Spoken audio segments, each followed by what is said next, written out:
Alabama and South Florida. Is this wrong place, wrong time for a South Florida team facing an Alabama team off a loss against Texas on Saturday night? We will find out. But Alabama, 32-point road favorites, 61.5 the total here in this one. Now, long term, I know the numbers for Saban against the spread off a loss are very good. And so, you're going to get focus from Alabama's clearly after the loss against Texas. But do you want to lay 32, with Alabama here on the road against, what I think is a somewhat improving South Florida team? I mean, they had a point spread cover right in the palm of their fingers against Western Kentucky in their first game. And then there was that turnover right at the end, and Western Kentucky turned it into a touchdown, fumble return for touchdown. And then that was that. The passing game, though, is still very much a work in progress with Byron Brown for South Florida. There's no question. He's still got to work at improving and becoming a better polished pocket passer. Even last week against a Florida A&M team, he had 197 passing yards. That's not exactly what you want to see, especially when you play Alabama. You can't trust USF to run the ball effectively. You got to have some semblance of a passing game. I don't know if Brown here at quarterback for South Florida is going to provide that for them necessarily. This is a really tricky game, but at the same time, I really truly believe at the quarterback position, Alabama not nearly as good as we've seen in the past with Jalen Milroe. And that 34-24 loss, I know at times he looked all right, but there were times that he had made mistakes and 2 bad interceptions and completing only 14 of his 27 passes in that game. Not what I want to see. And, if you're going to be a 32-point favorite, I don't care who you're playing, you got to be able to run up the score. Maybe they can do that against South Florida, because I will say this about the South Florida defense. It's still a work in progress. They gave up 41 to Austin Reed, a great quarterback in Western Kentucky in their first game, 24 points allowed to Florida A&M last week as a 20.5-point favorite. It's not exactly what you want to see from the defensive side of the football.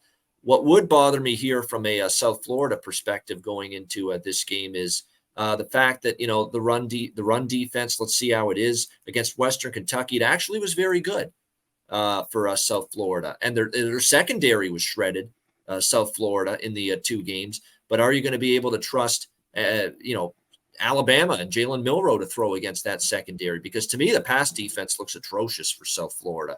Western Kentucky ripped them through the air. Even Florida A&M had 374 passing yards against them. But Florida A&M couldn't run the ball a lick.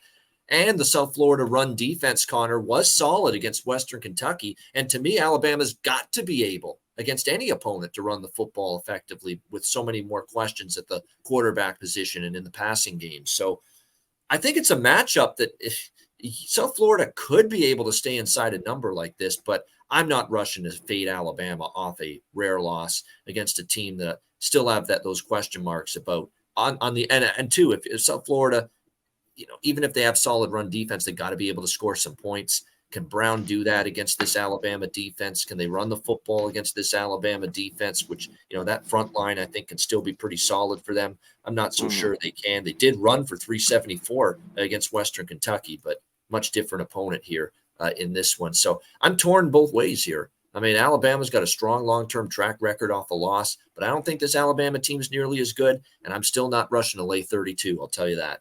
What do you think here, Conor? Alabama, South Florida? I think Alabama bounces back in this game and takes care of South Florida. That game, they have problems with other big teams, Alabama, on both lines. Their offensive line and defensive line. They need to get to work there. Mention it, Milroe, the mistakes. It wasn't very good. His completions, like you talked about. The penalties were horrible. I think they had over 10, right around there. Was Bama. So not a coach team there with Saban. So I think they score a ton here. Maybe look at their team total or get over in this one. And keep in mind, the last time Alabama lost a game against LSU, and next game they didn't cover against Ole Miss. That was last year. So that's the most recent example of them off a straight-up loss, and they didn't cover in that game. They won, but they didn't cover.